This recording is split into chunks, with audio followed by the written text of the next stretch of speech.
Stewart Henbest Kappa, the 15th of December 1859 to the 8th of January 1925, was a prominent architect in the arts and crafts style closely associated with Sir Patrick Geddes, with much of his work sadly mislabeled as Geddes.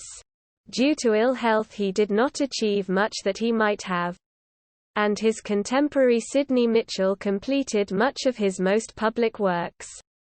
His style cleverly mimics medieval and Renaissance details, and, as it sometimes includes either original or faked medieval date stones, is regularly accepted as being several centuries older than its true age.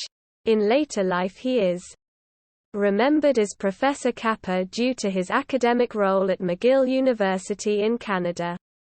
This is often remembered more than for his work in Scotland, and much of his due fame has been laid on the shoulders of his clients and those who completed his works. Early life.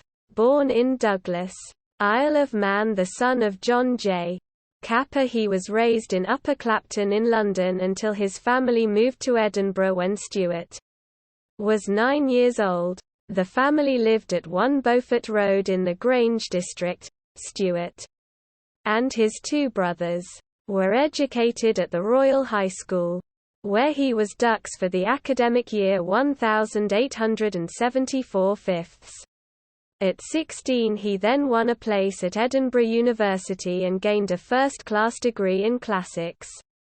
The studies included a period attending the University of Heidelberg in Germany, from which it may be concluded that he spoke German competently. Architecture. Kappa then decided to pursue a life in architecture and received a post in the office of John Burnett & Son in Glasgow in 1884. However, ill health forced him to abandon this role, and he chose instead to act in the role of personal tutor to the only son of Sir Robert Moria, a diplomat in Portugal, also acting as Moria's personal secretary. Here he learned both Portuguese and Spanish. After a relatively brief period in this role he moved to Paris to attend the École des Beaux-Arts. As a pupil of Jean-Louis Pascal, he stayed here for 4 years of study, during which time he befriended Alexander Nisbet Patterson, Frank Worthington Simon and John Keppie. Following the death of his father and inheritance of the house at 1 Beaufort Road, he returned to Edinburgh in 1887 to work as assistant to George Washington Browne, where he worked until 1891, whereafter he moved totally to his own practice which he had established in 1888. During this period with Browne he had input into the design of the Central Library on George IV Bridge, the Royal Hospital for Sick Children, Wright's Buildings on Bruntsfield Place and the Solicitors' Buildings on the Cowgate. In his own practice he drew in his old friend from Pascal's, Frank Worthington Simon, as a partner. Together they quickly came to the attention of the profession, winning a competition for the Hope Chapel in Wigan. And in 1890 Simon exhibited as part of the Edinburgh International Exhibition working with the architect-artist William Allen Carter. The partnership with Simon was brief and dissolved in 1892. And Kappa thereafter involved himself closely in the project ideas of Patrick Geddes, who sought to make good use of abandoned and derelict properties in Edinburgh's Old Town to house students for the Town and Gown University settlement, which, although now viewed largely as a philanthropic and conservationist gesture, this was primarily as a money-making exercise. This involved Kappa hugely extending the previously very small Georgian terrace at Ramsay Gardens to create a hugely picturesque building now an iconic part of Edinburgh's townscape. This, although now hard to believe, was done as low-cost student housing but incorporated a house for Geddes himself within it.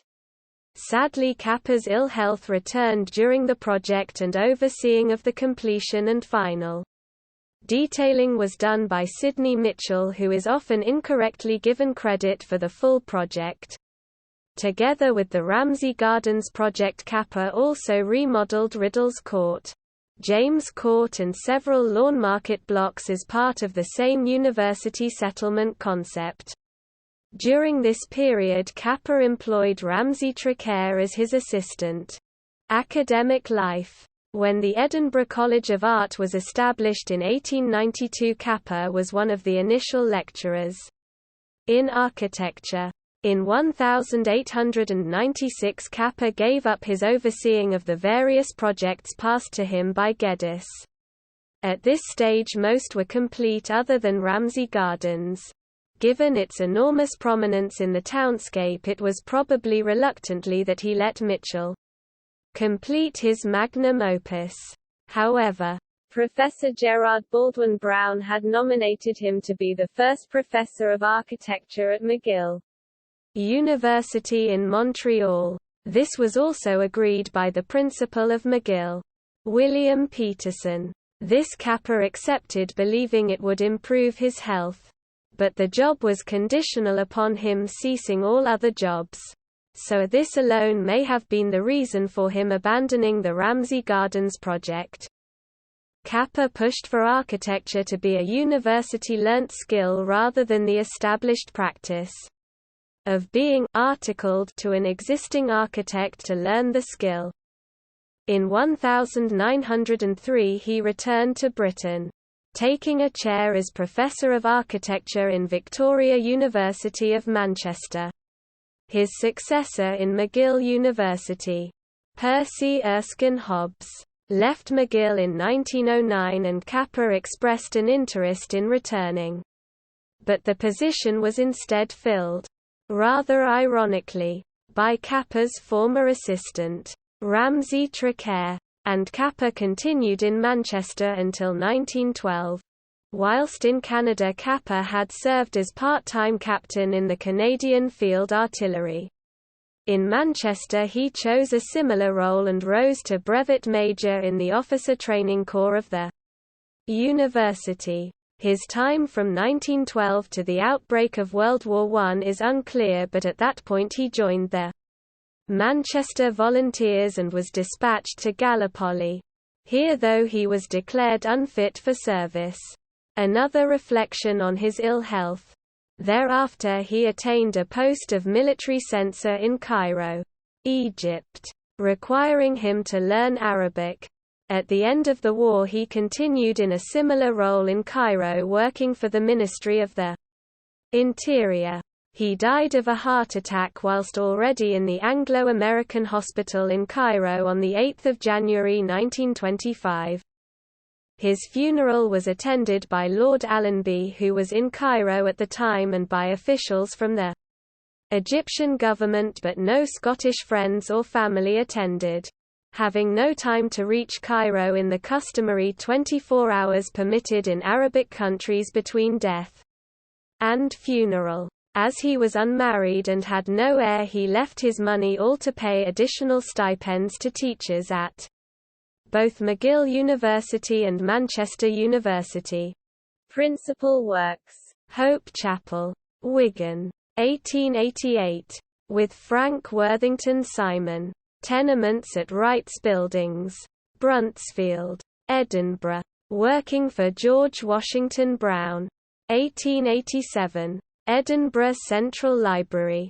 Working for George Washington Brown, 1887–8. Edinburgh Hospital for Sick Children.